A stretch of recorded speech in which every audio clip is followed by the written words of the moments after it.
اعوذ باللہ من الشیطان الرجیم بسم اللہ الرحمن الرحیم الحمد للہ الذی لا یبلغ مدحته القائلون ولا يحصي نعماءه العادون ولا يعدي حقه المجتهدون الذي ليس لصفته حد محدود ولا نعت موجود ولا وقت معدود ولا أجل ممدود فطر الخلائق بقدرته ونشر الرياح برحمته الصلاة والسلام على الرسول المسدد المصطفى الأمجد المحمود الأحمد سيدنا ومولانا ومولى الكونين جد الحسن والحسين معاني أبا القاسم محمد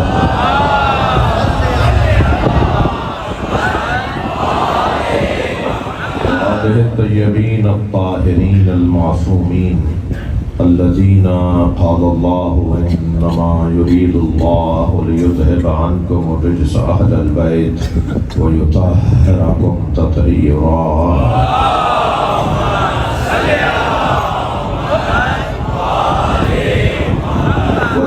الله على أعدائهم أجمعين من يوم عداوتهم إلى قيام يوم الدين أما بعد قال الحكيم في القرآن الكريم بسم الله الرحمن الرحيم هل أتى على الإنسان حين من الدهر لم يكن شيئا مذكورا إنا خلقنا الإنسان من نطفة أمشاج نبتليه فجعلناه سميعا بصيرا إنا هديناه السبيل إما شاكرا وإما كفورا صلوات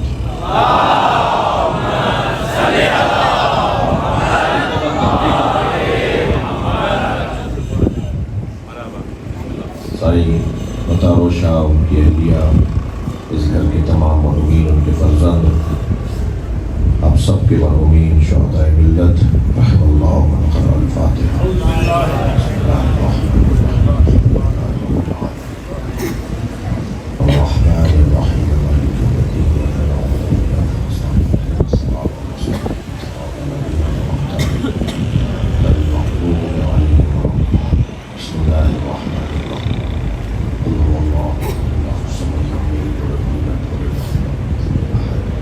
بسم اللہ الرحمن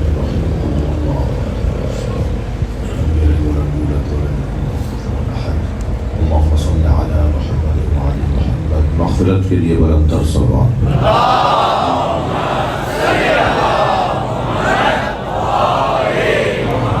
اس سے بلند صلوات دیا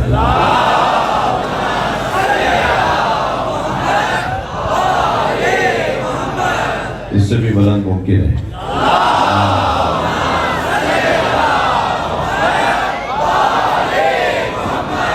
سورہ مبارکہ الدہر سورہ الانسان کی 3 آیتیں پڑھی ہیں، پہلی، دوسری اور تیسری آیت۔ ارشاد ہو رہا ہے هل أتى على الإنسان حين من الدهر لم يكن شيئا مذكورا، کیا انسان پر ایسا بھی کوئی وقت آیا جب وہ قابل ذکر نہیں تھا؟ یہ استفہام انکاری ہے، گویا اللہ اعلان کر رہا ہے کہ انسان پر ایسا کوئی وقت نہیں آیا جب وہ قابل ذکر نہیں تھا۔ انسان پر کوئی ایسا وقت نہیں آیا جب وہ قابل ذکر نہیں تھا۔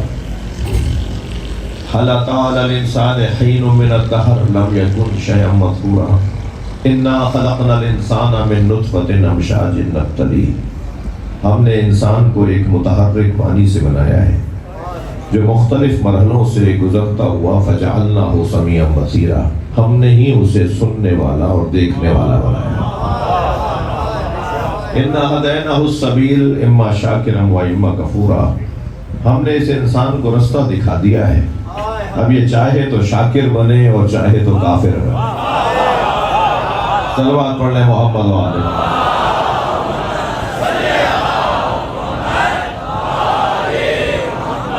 یہ 3 آیتیں میں نے اس لیے پڑھی کہ ان تینوں آیتوں میں میرا مضمون کسی حد تک منزل پائے گا کہ اللہ نے 2 طرح کے انسانوں کو ذکر کیا ہے۔ کل میں نے بلال کے ہاں بھی یہ آیت پڑھی، مگر اس آیت کے مقدمے میں میرا وقت نامکمل ہو گیا، تو کل جو مومنین موجود تھے وہ ذرا کل والے مضمون کو آج کے مضمون سے جوڑیں۔ وہاں تمہید بیان ہو گئی تھی، آج تمہید کو بیان نہیں کرتا۔ ان تینوں آیتوں میں اللہ نے دو طرح کے انسانوں کا ذکر کیا ہے۔ انسان برابر نہیں ہے، ہر نظر آنے والا انسان نہیں ہے۔ جلدی بول دیا میں نے جی۔ اللہ انسانوں کی قسم قرآن مجید میں بیان کر رہا ہے۔ اللہ کے نزدیک انسان مختلف ہیں، سب انسان نہیں ہیں۔ اور کیا بات ہے، انسان کو سب سے زیادہ جو جانتا ہے اسے علی کہتے ہیں۔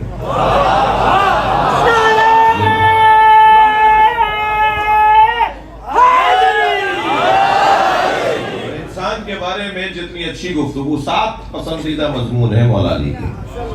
مولا علی کے 7 مضمون ہیں جو پسندیدہ ہیں۔ علی ان 7 موضوعوں پہ ایسے بولتے ہیں جیسے قرآن کی تفسیر کو بولنا چاہیے۔ قرآن کے ساتھ اگر علی مولا کا کلام نہ ہو تو قرآن آسمانی باتیں بن کے رہ جائے، زمینی حقائق نہ بنے۔ قرآن زمینی حقائق جب بنے گا جب مولا کائنات کا کلام نہج البلاغہ پڑھا جائے گا۔ علی مولا سے زیادہ بہتر اللہ کے کلام کی تفسیر کسی نے نہیں کی۔ تو انسان کے بارے میں علی مولا فرماتے ہیں کہ انسان کی کیفیت یہ بھی ہو جاتی ہے کہ وہ اللہ کا خلیفہ بن جاتا ہے، اور انسان کی یہ بھی کیفیت ہو جاتی ہے کہ انسان کے سینے میں شیطان انڈے دیتا ہے۔ مجھے معاف کیجیے گا، یہ مولا علی کے الفاظ نہ ہوتے تو میں بھی نہ بولتا۔ مولا فرما رہے کہ تخم گزاری کرتا ہے، یہ بیضہ گزاری کرتا ہے، وہ انسان کے سینے میں انڈے دیتا ہے، اور پھر ان انڈوں سے بچے نکلتے ہیں۔ پھر وہ بچے انسان کے پورے بدن میں پھیل جاتے ہیں، کوئی ہاتھوں میں جا کے بیٹھ جاتا ہے، کوئی پیروں میں جا کے بیٹھ جاتا ہے، کوئی آنکھوں میں جا کے بیٹھ جاتا ہے، کوئی کانوں میں، کوئی زبان پر جا کے بیٹھ جاتا ہے۔ پھر ایک وقت ایسا آتا ہے کہ یہ اس کا ہاتھ شیطان کی نمائندگی کرتا ہے، اس کا پیر شیطان کی نمائندگی کرتا ہے، یہ پورا شیطان۔ اور پھر بعض اوقات ان انڈوں کو وہ بھی بچوں میں بچے دیتے ہیں، یہ مولا کے الفاظ ہیں۔ وہ جو بچے بڑے ہو جاتے ہیں نا انسان کے بدن کے اندر، وہ بھی پھر توجہ ہے، وہ بچے بھی پھر بڑے ہو جاتے ہیں، وہ بھی انڈوں پہ انڈے دیتے ہیں، اور پھر ایک ایسا وقت آتا ہے کہ اس کا پورا وجود شیطان کے بچوں سے اور شیطانوں سے جھلک رہا ہوتا ہے، اس کے وجود سے شیطان چھڑ رہے ہوتے ہیں۔ یہ جہاں بیٹھ جاتا ہے وہاں شیطان چھوڑ کر آ جاتا ہے، یہ ایسا ہو جاتا ہے، یہ پورا وجود اس کا شیطان کا وجود ہو جاتا ہے۔ ممکن ہے اللہ نہ کرے آپ کو کوئی ایسا ملے، مگر ہمارے معاشرے میں کچھ شیطان صفت لوگ ملتے ہیں۔ کچھ تو ایسے ہوتے ہیں کہ جو شیطان صفت ہوتے ہیں، اور کچھ ایسے ہوتے ہیں جن سے شیطان شرماتا ہے۔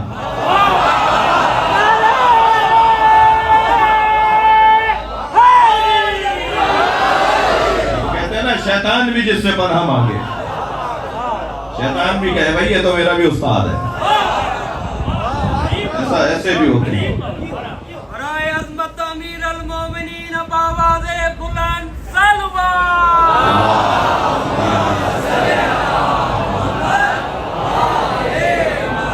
ایسے انسانوں کو جن کے بارے میں مولا نے یہ تفسیر فرمائی ہے نا، ایسے شیطان نما انسانوں کو، انسان نما شیطانوں کو قرآن مجید کہتا ہے، قرآن مجید میں اللہ اعلان فرماتا ہے شیاطین الانس والجن، تمہیں کچھ جنی شیطان ملیں گے۔ شیطان جن ہے نا، جن شیطان تھا نا، شیطان جن ہے، اور شیطان کہلایا ابلیس ہونے کی وجہ سے، جی یہ ابلیس ہوا پھر شیطان کہلایا۔ اور ابلیس کسے کہتے ہیں؟ دھوکہ دینے والے کو، دھوکہ دینے والے کو ابلیس کہتے ہیں۔ میں اور آپ بھی ایک لباس پہنے ہوئے ہیں، یہ لباس عربی کا لفظ ہے، اور عربی کے لفظ لباس کا مطلب ہے دھوکہ۔ ہم تو گھومتے ہی دھوکے کے ساتھ ہیں۔ ابھی دنیا میں بچہ آیا نہیں ہوتا، اس کو پہلا تحفہ دھوکہ دیا جاتا ہے۔ جب دنیا میں بچہ آتا ہے سب سے پہلا تحفہ دنیا کا کیا دیتے ہیں بچے کو؟ لباس. لباس کا مطلب ہے دھوکہ. اگر میری بات میرے بچے نہیں سمجھ پا رہے تو میں ان کو ایک مثال اور دے دیتا ہوں. کیا آپ نے کبھی نہیں دیکھا ایسا کہ جو مہنگے کپڑے پہنے ہوئے ہو اس کا احترام زیادہ ہوتا ہے؟ تھوڑا سا توجہ دیں.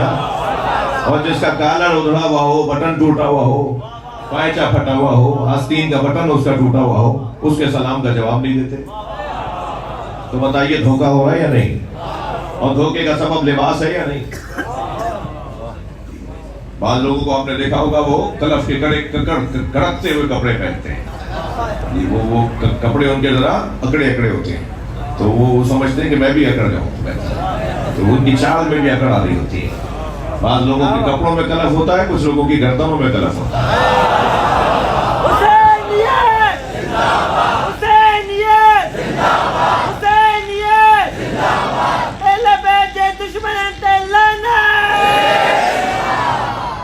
توجہ کر لیا؟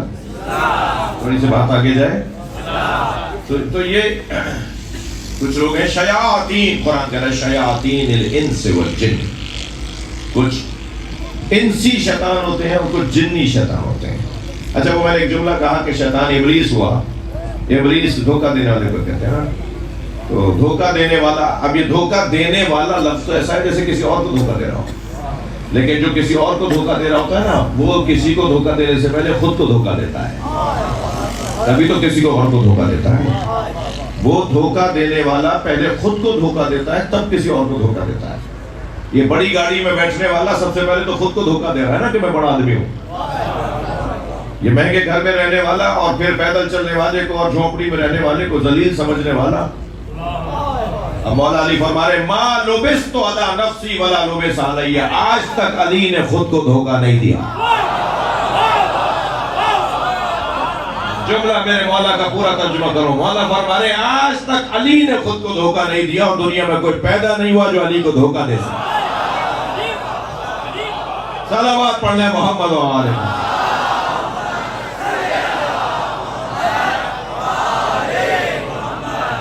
تھک تو نہیں رہے میری باتوں سے؟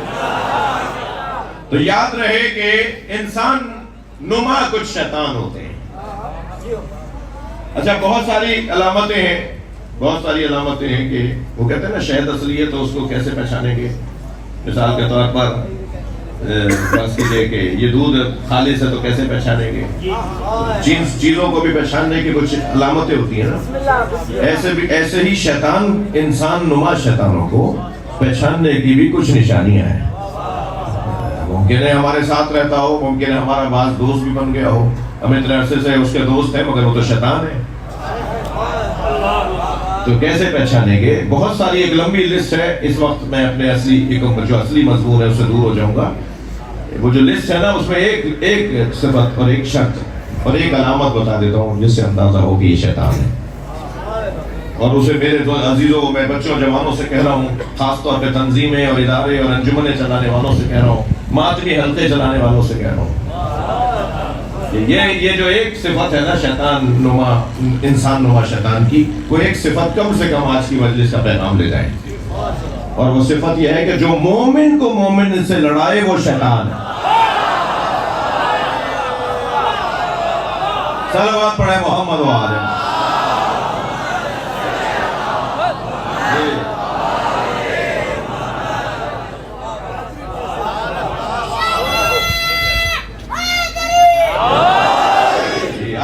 خامنئی ابھی عالم اسلام کے ہیرو ہیں نا. ان کی میں نصیحت سن رہا تھا، وہ نصیحت فرمایا تھے کہ اگر کوئی کسی مومن کو لڑانے کی بات کرے سمجھو شیطان کی آواز.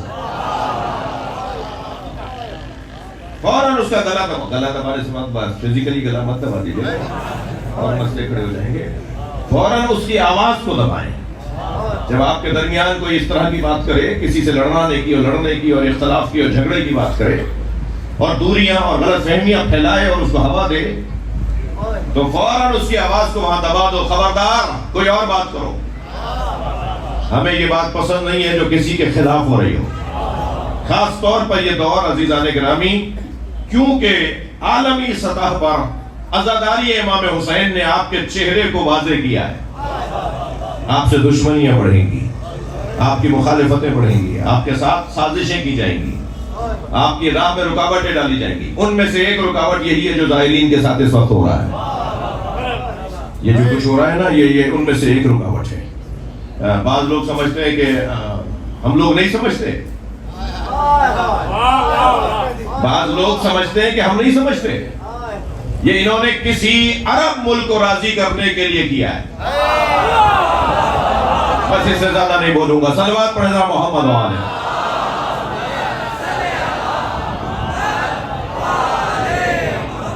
وہ ٹیسٹر لگایا جاتا ہے نا، دیکھو کرنٹ کتنا ہے جی۔ کرنٹ اگر آ رہا ہے تو پھر کہیں گے نہیں کسی اور موقع پر، اور کرنٹ اگر کمزور ہے تو کہا بھیا دبا دو، یہاں کوئی اپنا کام کر جاؤ۔ تو بہرحال بہت اچھا کرنٹ تو نہیں تھا ہمارے اندر۔ ایک صلوات پڑھیں محمد و آلہ۔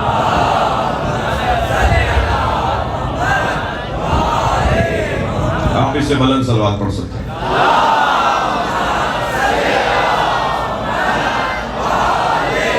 اگر سجاشا جگہ تو نہیں ہے، مگر مجھے لگ رہا ہے کہ آپ ذرا تکلیف میں ہیں، تو آپ تھوڑا سا جگہ اور بنا سکیں گے ایک صلوات پڑھتے ہوئے تھوڑی سی جگہ۔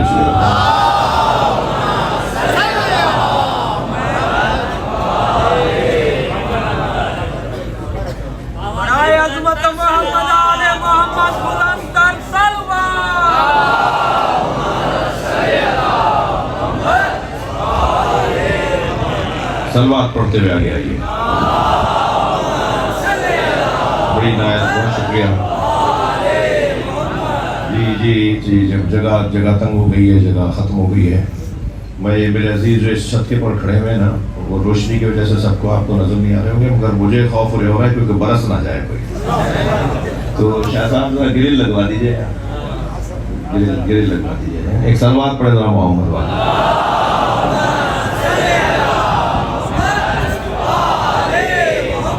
مجھے ان سے زیادہ ان سے خوف ہو رہا ہے، کیونکہ یہ پتہ نہیں کتنی مضبوط ٹین ہے، یہ سب کتنی مضبوط، زیادہ مضبوط ہے۔ اللہ خیر کرے، اللہ آپ کو اپنی امان میں رکھے۔ صلوات پڑھیں ذرا محمد والا۔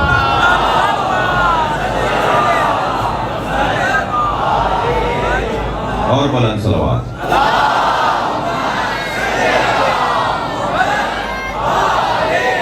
جب یہ آپ بلند صلوات پڑھتے ہیں نا، مجھے یقین ہو جاتا ہے کہ رزق بڑھے گا۔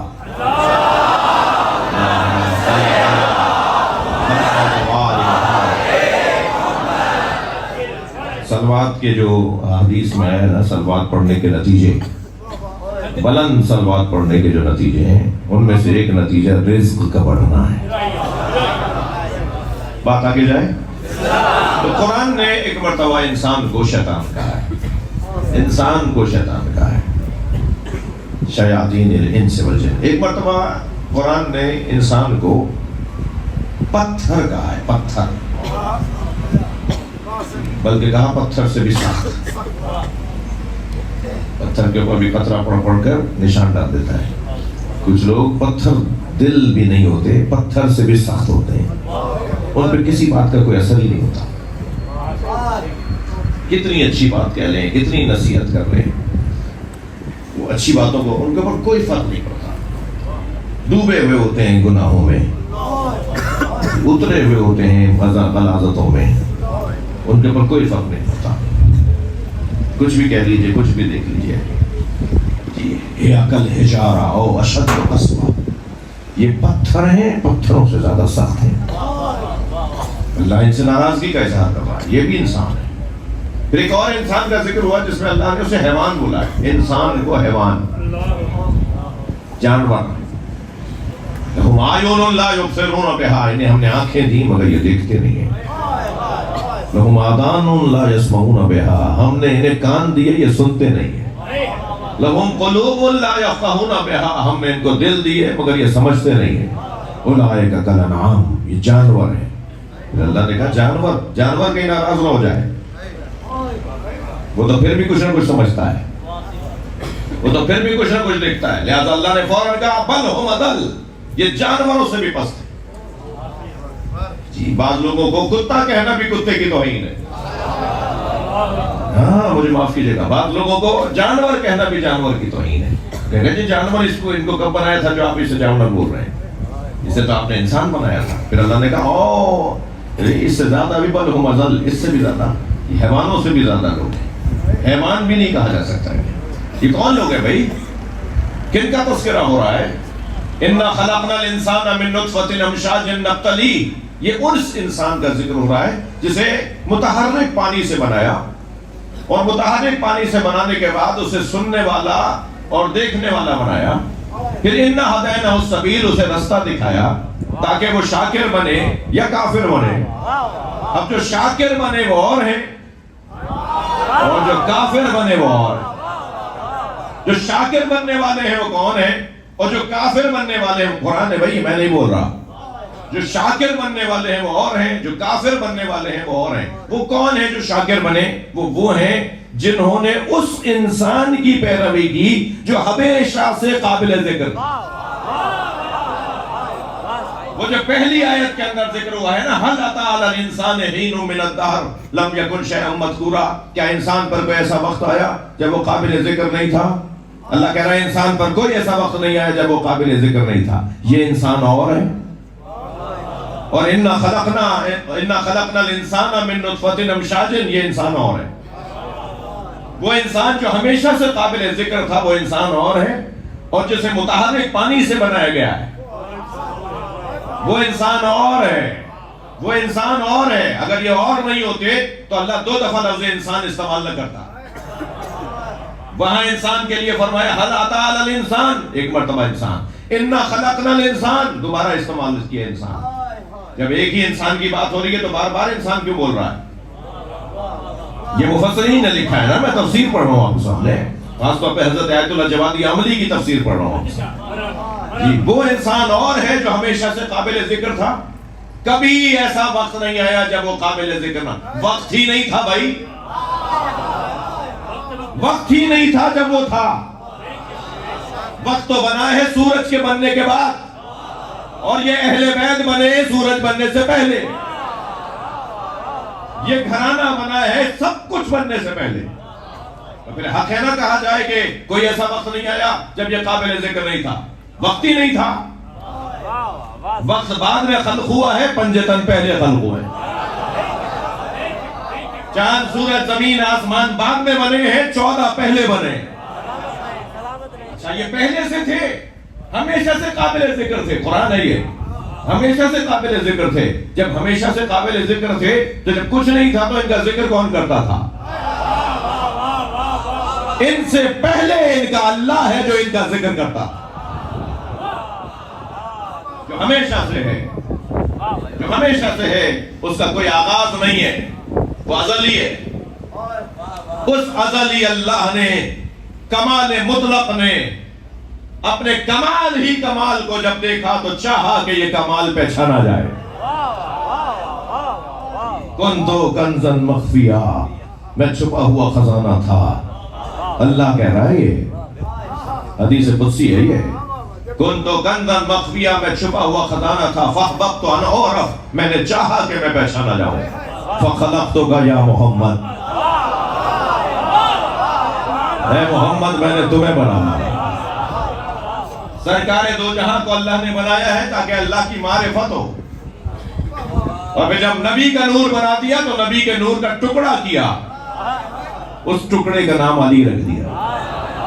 اور میں انا و علی من نور واحد، میں اور علی ایک نور کے 2 حصے ہیں ہمارے 2 نام 2 وجود، مگر حقیقت ہماری ایک۔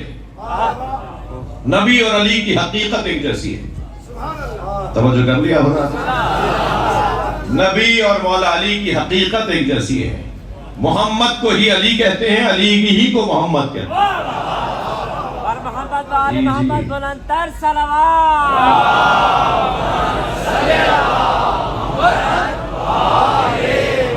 یہ جو ہمیشہ سے قابل ذکر انسان تھا، یہ انسان نہیں، انسان کامل نہیں، انسان اکمل کہلاتا ہے۔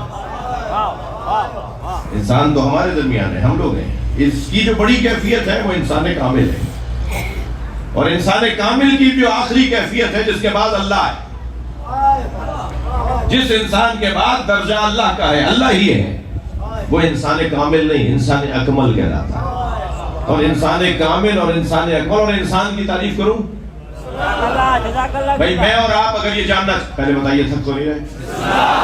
جب میں اور آپ یہ جاننا چاہیں کہ ہم انسان بھی ہیں یا نہیں، تو ہمارے پاس فارمولہ کیا ہے، ہمارے پاس قاعدہ قانون کیا ہے، ہمارے پاس کسوٹی کیا ہے؟ ہم کیسے پہچانیں گے کہ ہم انسان بھی ہے نہیں؟ جی، انسان اپنے آپ کو اگر پہچاننا چاہتا ہے کہ میں انسان ہوں یا نہیں، تو اس کی ایک کسوٹی ہے کہ اپنے آپ سے پوچھے نفس لوامہ زندہ ہے؟ ایک نفس ہے نفس امارہ، ایک نفس ہے نفس امارہ، ایک نفس ہے نفس لوامہ، ایک نفس ہے نفس ملہمہ۔ نفسوں کی 6 قسمیں۔ وہ نفس کے جسے نفس امارہ کہتے ہیں، جس کو سوائے گناہ کے کسی چیز میں مزہ نہیں آتا، اسے مزہ ہی گناہ میں آتا ہے، اسے نماز میں مزہ نہیں آتا، اسے روزے میں مزہ نہیں آتا، اسے حج سے مزہ نہیں آتا، اسے زیارت سے مزہ نہیں آتا۔ وہ مسلسل گناہوں سے لذت لینے والا، اور اتنی لذتوں گناہوں کی لذتیں لے لیتا ہے کہ پھر اسے کسی اور چیز میں لذت نہیں آتی۔ تھک گیا۔ آپ تھوڑا سا اپنے اوپر اس معنی میں غور کیجئے کہ ہم بعض کھانے کھاتے ہیں، اور جب پہلی دفعہ ہمارے سامنے لا کے رکھا گیا تھا تو ہم سے کھایا ہی نہیں گیا تھا، پھر آہستہ آہستہ ہم نے دوسری دفعہ کھایا، تیسری دفعہ کھایا، چوتھی دفعہ کھایا، 5ویں دفعہ کھایا، اب کہتے ہیں وہی لے کر آؤ۔ جیسے کھانوں کے ٹیسٹ بحال ہوتے ہیں نا، یہ 50 قسم کی ڈشیں اس وقت چل رہی ہیں، یہ پہلے دن ہی رائج نہیں ہوئی، یہ آہستہ آہستہ رائج ہوتی ہیں۔ جیسے کھانوں کے ٹیسٹ بحال ہوتے ہیں نا، ایسے عزیزان گرامی نیکیوں کے ٹیسٹ بحال ہوتے ہیں اور گناہوں کے ٹیسٹ بحال ہوتے ہیں۔ گناہ ایک دفعہ ہو جائے تو اسے آئندہ نہ ہونے کے لیے روکنا ہوگا، جی، تیسری دفعہ ہو جائے پھر روکنا ہوگا، ورنہ پھر ایک وقت آئے گا کہ عادی ہو جائے گا، پھر اسی کے اندر اس کا لطف آئے گا۔ ایسے ہی ثواب، ایسے ہی نیکی کا مسئلہ ہے۔ کیوں مزہ نہیں آ رہا نماز میں بعض لوگوں کو؟ اس لیے کہ اس نے اس کا ذائقہ بحال نہیں کیا۔ کیوں روزے میں؟ بھائی بعض لوگوں سے سال بھر بعد 2 رکعت نماز عید بھی نہیں پڑھی جاتی۔ آپ کے اور ہمارے اطراف میں ہوں گے، جی، 1 سال کے بعد 2 رکعت نماز عید الفطر آئی ہے، ناراض تو نہیں ہو رہا؟ 1 سال کے بعد نماز عید الاضحیٰ آئی ہے، وہ بھی مسجد کا دروازہ چھو کے آ جاتے ہیں، مسجد کو چوم کے آ جاتے ہیں۔ اچھا، بیگمات بڑی سیانی ہو گئی ہیں، وہ کہتی ہیں سوئیاں تو جب کھلاؤں گے جب بتائیں گے کہ مولانا نے خطبہ کیا دیا۔ اب خطبہ تو وہ بتائے جو خطبہ سن کے آیا ہو، یہ تو خطبہ ہی سن کے نہیں آئے۔ بعض لوگوں سے سال بھر کی 2 رکعت نماز نہیں پڑھی جاتی، اور بعض لوگ رکوع میں آدھی رات گزار دیتے ہیں، سجدے میں آدھی رات گزار دیتے ہیں۔ ایک ہی سجدہ انہوں نے 4 گھنٹے تک کیا ہے۔ طے کیا ہوا تھا کہ میں سجدے کی حالت میں 5000 مرتبہ درود پڑھوں گا، اسے مزہ آ رہا ہے اس کے اندر۔ برائے عظمت جناب سیدہ بلند تر سلوات،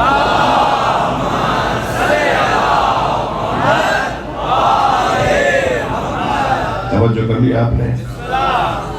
سلوات پڑھوانے کے 2 مطلب ہوتے ہیں، ایک تو یہ کہ یا تو مضمون بدل دیجئے، اور ایک یہ کہ نہیں مضمون بہت اچھا ہے، ذرا لوگوں کو سوچنے بھی دیجئے۔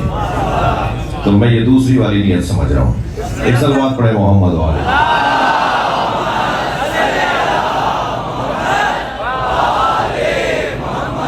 بات روشن ہے؟ تو یہ کیفیتیں انسان کی ہوتی ہیں، مگر یہ انسان کے جسے قابل ہدایت بنایا گیا ہے، محتاج ہدایت بنایا گیا ہے، وہ انسان وہ ہے کہ جسے متحرک پانی سے بنایا اور مختلف مراحل سے گزر کے سننے والا اور دیکھنے والا بنایا، اور وہ انسان جو ہمیشہ سے قابل ذکر تھا وہ یہ 14 ہیں، انہیں ہمارے لیے رہنما بنا دیا گیا۔ اب جسے اللہ نے رہنما قرار دیا ہو میرے عزیزو، اسے اللہ سجا کر بھیجے گا، اسے سجا کر بھیجے گا۔ وہ یہاں کسی مکتب میں جا کے کیا پڑھے جب یہاں کے مکتبوں میں اس قابل استاد ہی نہ ہو جو محمد اور علی کو پڑھا سکے؟ یہ تعجب نہیں ہے کہ یہاں آ کر انہوں نے پڑھا نہیں، کس سے پڑھتے؟